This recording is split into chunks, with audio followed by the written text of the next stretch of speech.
Bueno, acabamos de escuchar al supergrupo Foo Fighters, formado por exintegrantes del grupo Nirvana, y la verdad a mí este grupo me gusta mucho más que el que le fascina a la mayoría, y la canción fue Learning to Fly. Y bueno, esto da pie para que comencemos con nuestra charla de hoy, pues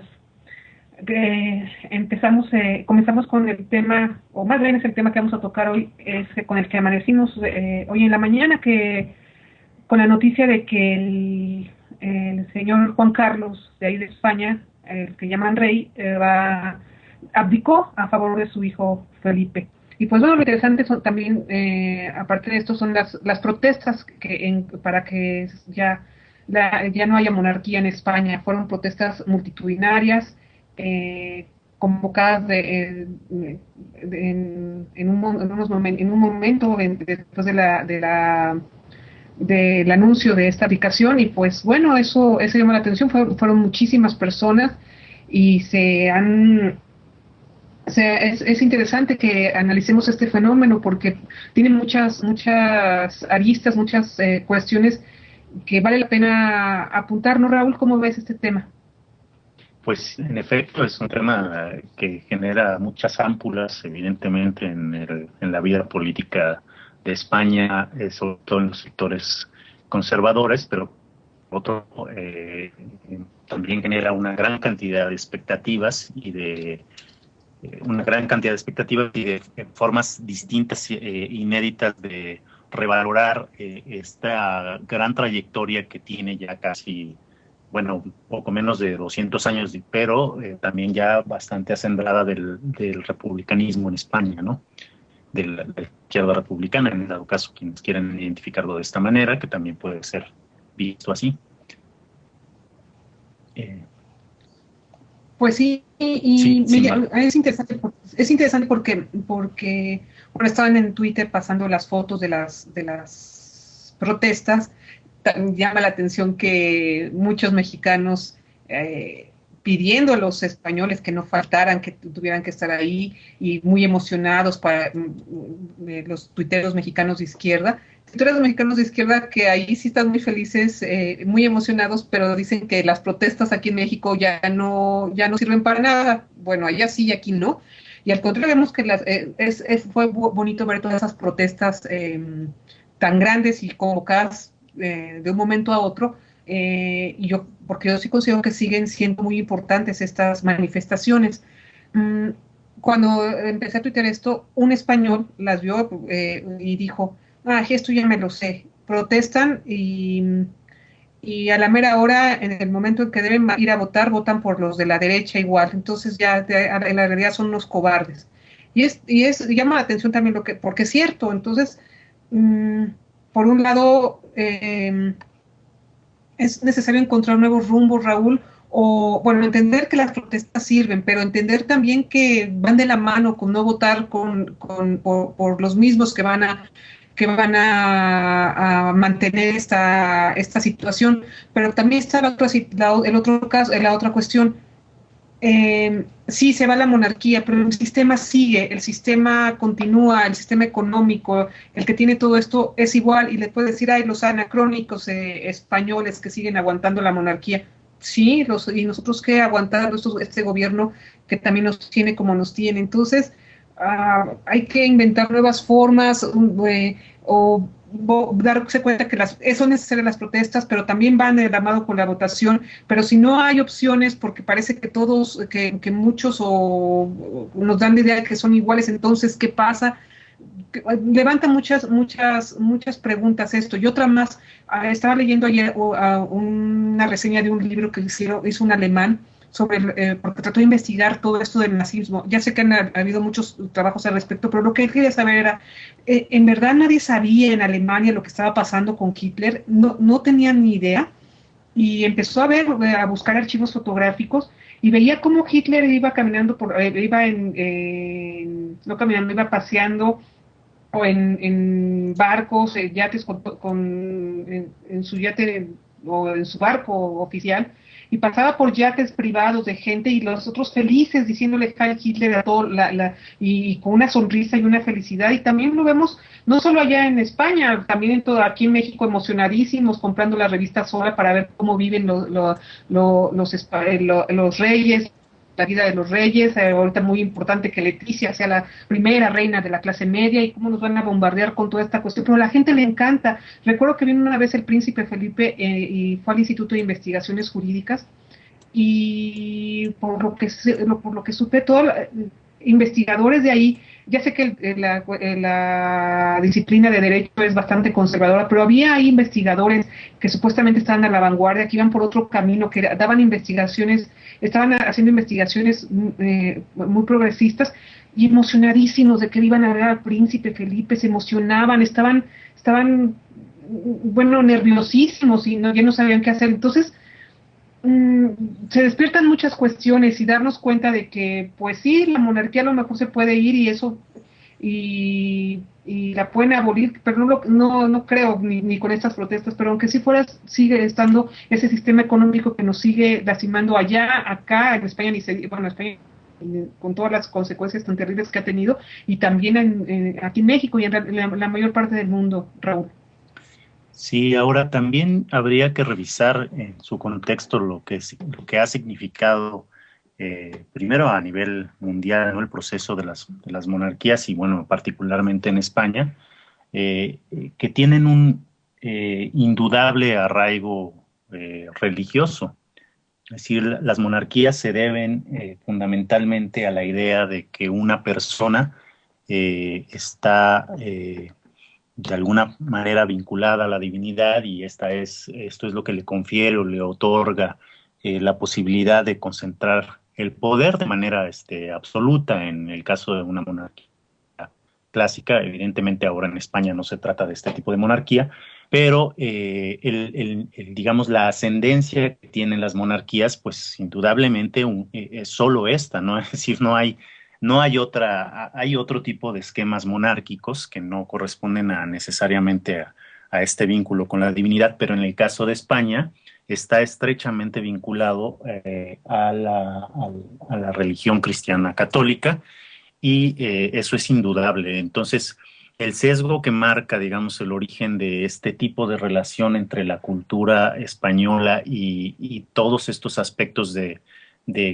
fe o de religión fundados también en la forma de conducir el Estado, en este caso, o en la forma de articular el Estado, es algo que no podemos dejar de lado y que habría que considerar previamente para comprender en qué sentido lo consideran ellos como un peso moral, como un peso simbólico, y que es increíble que digamos que en pleno siglo XXI siga existiendo un tipo de pensamiento, bueno, desde la perspectiva de muchos, yo me incluiría entre ellos, tan irracional como esto, ¿no?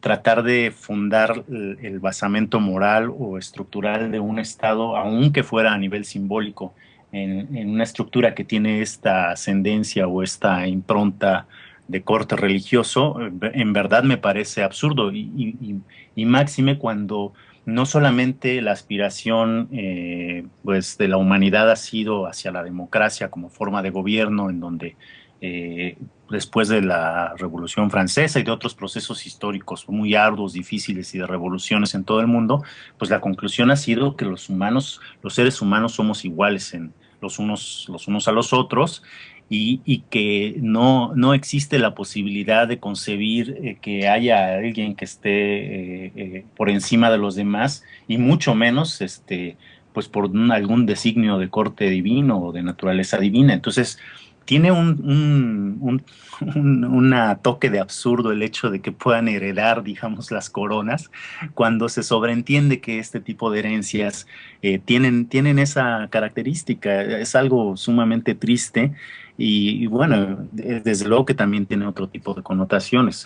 Cuando termina el franquismo, en realidad no es que Juan Carlos quisiera en realidad abogar por la democracia, sino que no quedaba más remedio, justo por lo que acabas de describir, Marta. Es decir, la situación económica en España, que había el deterioro tan fuerte al que llevó el franquismo, la dictadura de Franco a España, era tan grave que esta serie de acuerdos o de fórmulas de resolución que tuvieron que adoptar, pues no les quedaba otro remedio que hacerlas por la vía de lo que realmente fue como una especie de pantalla, que si bien tuvieron que seguir más o menos en sus pautas, era el de la democracia, ¿no?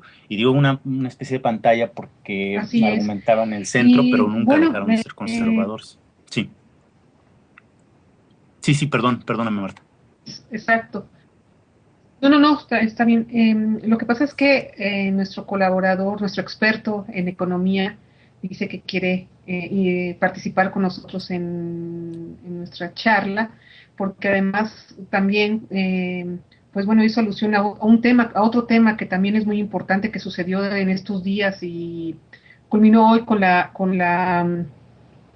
columna que escribió Julio Hernández López en La Jornada respecto a unos anuncios de AMLO. Todo empezó en Twitter con un Twitter unas preguntas que hizo Julio, un tweet que respondió a Andrés Manuel, y ahora con la columna que publicó en La Jornada Juan Hernández López. Entonces, bueno, ¿qué te parece? ¿Estás de acuerdo, Raúl, de que participe con nosotros César Iglesias, nuestro experto en economía, sobre este tema, que creo que tenemos tiempo para tocarlo rápidamente porque sí ha causado mucho revuelo en las redes sociales? Claro que sí, adelante, adelante, bienvenido, César. Hola, César, Hola, buenas ¿cómo noches. estamos? Pues creo que me parece muy interesante que abordemos pues este tema sobre Julio Astillero y López Obrador, que creo que está abriendo una discusión muy necesaria dentro del debate sobre la izquierda en México. Creo que es un debate que debe de darse, debe de salirse de, digamos, los círculos privados. Me parece, yo no catalogo el tuit de AMLO como visceral. Yo creo que pues es su posición y trata de defenderla. Creo que también la posición de Julio no la calificaría de difamatoria. Creo que está cuestionando un punto central en una relación que, a mi parecer, pues ya nuestro maestro Víctor Flores Olea había puesto sobre la mesa hace mucho tiempo. Creo que el gran reto de Morena, y creo que por eso quise intervenir en la mesa de discusión política el día de hoy, el gran reto de Morena es mantenerse como un movimiento social que pueda coordinarse a través de un partido político para pelear arriba en las elecciones políticas, para poder acceder a cargos públicos que puedan modificar de forma estructural el grave problema económico, y dos, abajo, con movimientos sociales que pugnen por mejores condiciones que lleven a una transformación social del país. Creo que esta combinación que Flores Olea hacía hace algunos ayeres, que ahora se mantiene más vigente que nunca, esta condición es lo que está de fondo. Si vamos a permitir que el movimiento social, lo que representa a muchos de quienes nos creemos, estamos dentro del lado de la izquierda y que buscamos de una u otra forma avanzar para la transformación de este país abajo y arriba, buscamos desde la forma horizontal una construcción de acuerdos nacionales, tenemos que estar también pues prestos, creo que debemos de estar atentos a que el partido político Morena que se vaya a construir no esté dentro de los márgenes del verticalismo, que no esté dentro de este margen. No sé si AMLO vaya a avanzar en eso con respecto al dedazo, no sé si es un dedazo o no, eso lo tendrán que aclarar los militantes de Morena, pero creo que el tema es muy importante en sí.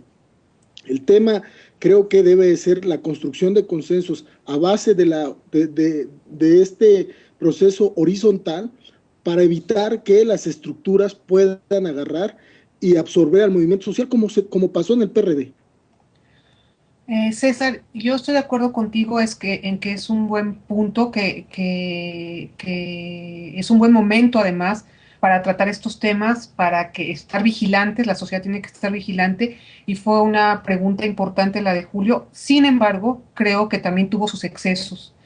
Y te voy a decir por qué fueron sus excesos, porque y él mismo lo dice yo lo vi en Twitter, yo estaba cuando fue esta cuestión, pero él lo salió, no solamente fueron preguntas, tenían jiribilla y fueron ya datos dados por hecho, y de unos anuncios de AMLO. Yo creo que no estuvo bien, las formas de AMLO de decir esto, que no fueron las correctas, provocó toda esta situación, pero ya de ahí afirmar que ni siquiera se obtiene el registro, afirmar que esto es cierto y que así va a ser y que sí fue, y despreciar totalmente las bases de Morena, sin hacer una investigación antes más profunda, sino por un artículo donde AMLO anunció estas candidaturas sin saber bien en cada proceso qué sucedió, aunque digan, unos dicen una cosa, otros dicen otra cosa en las asambleas, según cómo le vaya, según si les hacen caso o no les hacen caso. O sea, está bien que lo que haya hecho, pero de veras fuera una pregunta solamente. Y me llama la atención la columna, César, porque esto sí es bastante contradictorio en la columna ya, porque primero dijo que en los twitters dijo que era un dedazo, y luego no, que ya era una inducción del líder que tiene que hacerlo. Está bien, a él le parece que esa inducción es inadecuada. Habría que ver cada caso, ni siquiera está formado el registro y tanto escándalo por esta cuestión. Está bien que lo haya tomado, pero ya después todo lo que hizo, y sabiendo que iban a hacer esta cuestión tan provocadora, estos tweets, y después que sus fans y que todo esto de Julio y los fans de AMLO y todo esto se clavaran en esto que ni siquiera ha sido, cuando cosas realmente graves de procedimiento, como son la asamblea que estaba dándose lugar ayer, para despojarle y casi privatizar los ejidos de Atenco, que era más grave, pues no. O sea, está bien la pregunta, me parece muy correcta, pero y ya en la columna lo que dice esta contradicción, si no me parece, sale, AMLO se equivocó, sus excesos por la forma, y entonces hasta ponen en riesgo el registro de Morena. Le preocupa mucho el registro de Morena primero, ¿no? Pero ¿cómo acaba? Por todo ello, y a pesar de los exabruptos, según esto de AMLO, desea que AMLO recomponga el camino, deseche la zanahoria electoral y mantenga en alto su posición de líder social y político. O sea, que abandone la vía electoral, o tiene miedo de que arriesgue el registro por este tipo de formas que no son las adecuadas, o quiere que abandone la vía electoral. Entonces ya que el PAN y el PRI están felices, porque ahí van a seguir. O sea, ellos, mientras no pase algo, AMLO podrá seguir con su movimiento social, pero si nadie intenta por lo menos arrebatarle el poder ahí, pues ahí va a seguir. Entonces, ¿qué quiere? ¿O quiere que tiene miedo de que le abandone que alguien impugne y no le den el registro a Morena, o quiere que abandone la vía electoral? Primero que diga también qué es eso, de qué se trata, ¿no? Bueno, yo creo que ahí tenemos dos posiciones muy interesantes, Marte. Creo que dan para mucha discusión ambas. La primera es, muchos hemos confiado, y me incluyo, muchos hemos confiado en que el proceso democrático que pueda llevar a Morena a convertirse en un partido político que realmente pueda representar al movimiento social, que está totalmente desorganizado, que está prácticamente, pues vemos ahí con lo que está pasando con la reforma energética, que no ha podido ser canalizado, que no ha podido ser encauzado. Ahí tenemos una muestra de lo que está sucediendo con la política nacional, específicamente izquierda, que está siendo atacada por amplios frentes. Pero eso nos está llevando a una cosa muy interesante que tiene Morena y que deberíamos de aprovechar, y que Julio está poniendo el dedo en la llaga. ¿A qué me refiero? A que si Morena va a ser el partido de la izquierda que pueda construir consensos, no necesariamente tendrías que estar afiliado como partido político a Morena. Deberíamos de buscar más funcionar como el MAS boliviano, o como todos los que están apoyando al PT en Brasil, como un movimiento que puede agarrar y reclamarle a la estructura partidista qué es lo que está sucediendo con su funcionamiento, porque evidentemente desligar el partido del movimiento social es lo que está causando el daño, y me parece que son acertados los cuestionamientos. Y ahora, no dudo que tenga carga política lo que está haciendo Julio, no dudo que tenga también carga política lo que está contestando López Obrador, por algo contestó, y finalmente creo que en segundo punto lo que tenemos es eso, que tenemos el gran reto de construir una confianza, no me gustaría llamarla ciudadana, sino más bien social, una confianza social que logre en determinado momento revertir esta desmovilización en la que nos encontramos, y a partir de eso tiene que ser a cuestionar los elementos que evidentemente llevaron al fracaso. O sea, venimos de una cultura priista, venimos de una cultura del desastre que se provocó en el PRD y que no debe repetirse en ningún momento. Se levantaban las manos de Gabino Cuez, se levantaban las manos de los gobernadores en Chiapas, Juan Sabines, se levantaron las manos de muchas personas, y miren qué terminó, en qué desastre. Creo que esta situación está a tiempo y deberíamos empezar a discutirla justo para organizar al movimiento social que pueda dar una respuesta, no solo a Tenco, sino al grave problema que enfrenta el país. Están tratando de desestructurarlo, y eso es gravísimo. Oye, César, pues tengo una Sí, propuesta. pero ¿Cómo ven si, bueno, es una propuesta, nada, el jueves que toca la mesa política, que por cierto que me toca descanso a mí, ¿cómo ven si invitan a César y platican de este tema de una manera más a Pues a ver cabalidad? si Porque es un quieres, tema César, que da para largo. ¿Cómo ven? pues, sí, si quieres, César, pues más que invitado. ¿Estás de acuerdo, César? Para ver cómo se desarrolla todo esto. Vamos a intentar estar. Bueno, pues es que andamos ya un poco con el tiempo recortado, y lo otro que también quería sugerir es, quizás valga la pena luego también recuperar este tema de la monarquía en España, porque pues también es un tema para mucho. Quizás Sí. no sé si el siguiente lunes o en algún otro episodio del programa podríamos conversar más al respecto, pero pues creo que ahora nos tenemos que, sí, tenemos que irnos a música por el momento. Pues sí, vámonos con música.